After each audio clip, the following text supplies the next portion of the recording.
আজকের এই সংগ্রামী সমাবেশে ছোট্ট আকারে হলেও আমরা একটা বিশেষ দেশের একটা বিশেষ মুহূর্তে আমরা এখানে উপস্থিত হয়েছি। সদ্য গণ অভ্যুত্থান, এক ধরনের গণ অভ্যুত্থান বলবো আমি, সার্বিক এবং ব্যাপকভাবে বলবো না।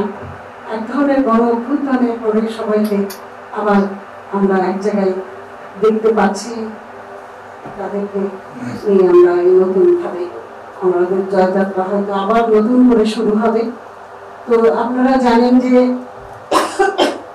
মানুষের যে অবস্থাটা হচ্ছে, যে এই যে গণ অভ্যুত্থানটা হলো, তরুণ যুবদের ভূমিকায় ছিল আসল। তারাই হচ্ছে একমাত্র চলার পথের পাথেয়। যদি এটা তরুণ যুবক অংশগ্রহণ না করতো, তাহলে এই বিপ্লব, এই আন্দোলন, এই অভ্যুত্থান সম্পন্ন হতো না।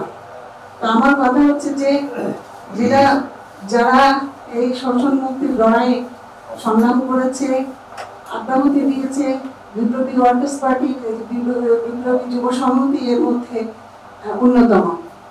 আমার মনে হয় যে আমরা এইভাবে ছোট করেই হোক, বড় আকারেই হোক, আমরা লেগে আছি 15-16 বছর ধরে।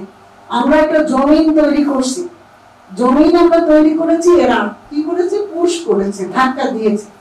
কিন্তু জমিনটা আমাদের, আমরা যারা বিপ্লবী পার্টি করি, বিপ্লবী যুব সংহতি করি, নারী সংগঠন করি, আমরা সবসময় আমরা রাস্তায় ছিলাম। আমরা নানা প্রোগ্রামে, নানা কর্মসূচিতে অংশগ্রহণ করা, প্রতিবাদ জানানো, আমাদের কাজগুলো ঠিক মতো করা, আমরা কিন্তু এগুলো করার চেষ্টা করেছি। কর্ম প্রক্রিয়ার মধ্যে আমরা ছিলাম, কিন্তু আমরা সেই আশানুরূপ ফল আমরা তখনই পাবো যখন একটা সাম্য ভিত্তিক একটা সমাজ এবং সেই রাজনীতি যতক্ষণ না প্রতিষ্ঠিত হবে। আমাদের এই লড়াই শুধু এই বর্তমান অন্তর্বর্তীকালীন সরকারকে প্রতিষ্ঠিত, সাময়িকভাবে করে প্রতিষ্ঠিত করবার জন্য নয়। আমাদের এই লড়াই হচ্ছে সমস্ত মানুষের শোষণ মুক্তির জন্য এই লড়াই, সাম্রাজ্যবাদ বিরোধী লড়াই। সাম্রাজ্যবাদ এখানে একটা কি হয়েছে, এটা একটা জগা খিচুড়ির মতো। এখানে যারা আসছে ক্ষমতায়, যে 36 দিনের গণ অভ্যুত্থান, এই গণ অভ্যুত্থান হচ্ছে এমনই একটা জগা খিচুড়ি। সেখানে এনজিও, সেখানে আছে সুবিধাবাদী এক ধরনের শক্তি, কিছু গণতান্ত্রিক মোনা, কিছু কিছু সমাজ প্রগতিশীল মানুষ, মানে মিক্স একটা কালচারের মধ্যে দিয়ে, মিক্স একটা সংস্কৃতির মধ্যে দিয়ে এই আমাদের এই অভ্যুত্থানটা হলো। আমরা এটাকে পূর্ণপূর্ণ, আমরা যারা আমরা মার্ক্সবাদী লেনিনবাদে বিশ্বাসী, আমরা সমাজ সাম্য ভিত্তিক যে রাজনীতিতে বিশ্বাসী, সেখানে কিন্তু আমরা এটাকে পুরো পরিপূর্ণ বিজয় আমরা বলতে পারি না। তারপরেও এই যে ফ্যাসিবাদ এবং কর্তৃত্ববাদী সরকারের যে দৌরাত্ম্য, সেই দৌরাত্ম্য বন্ধ করবার জন্য নিঃসন্দেহে লড়াই মুক্তির লড়াই আমি মনে করি। কিন্তু আমাদের সামনে অনেক কাজ বাকি। যুব শক্তিকে সংগঠিত করা একটা এর মধ্যে অন্যতম কাজ।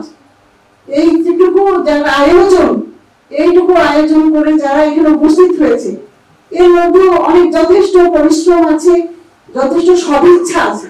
এই সদিচ্ছার মধ্যে দিয়ে আমাদের এইটুকু হয়েছে। আমরা এটাকে আরো, এই হলে জায়গা হবে না, এরকম 4-5টা হল লাগবে।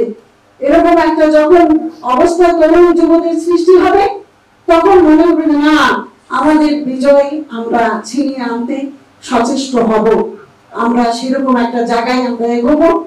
আমরা আমাদের, তো যাই হোক, এই যে শুরুটা হয়েছে অনেক টানাপোড়েনের মধ্যে দিয়ে, আমরা ওই পরিমাণ ধরনের ওই রকম বিশাল শক্তি নয়, কিন্তু বিশাল শক্তি সৃষ্টি করার ক্ষেত্রেও খুব একটা কঠিন কাজ হবে না।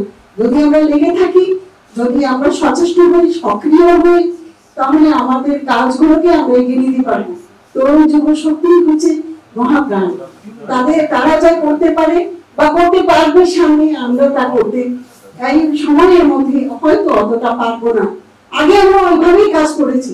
আমি যখন ছাত্র আন্দোলনে ছিলাম, ছাত্র রাজনীতিতে ছিলাম, আমরা তখন স্ট্যান্ড বাই, আমরা মাঠে কাজ করেছি। এরকম কোনো আন্দোলন কর্মসূচি যখন আসতো এই ফ্যাসিস্টদের বিপক্ষে, যখন আমরা দাঁড়িয়ে কাজ করতাম তখন আমরা সেই সাহস নিয়ে তখনও কাজ করেছি, এখনো করেছি।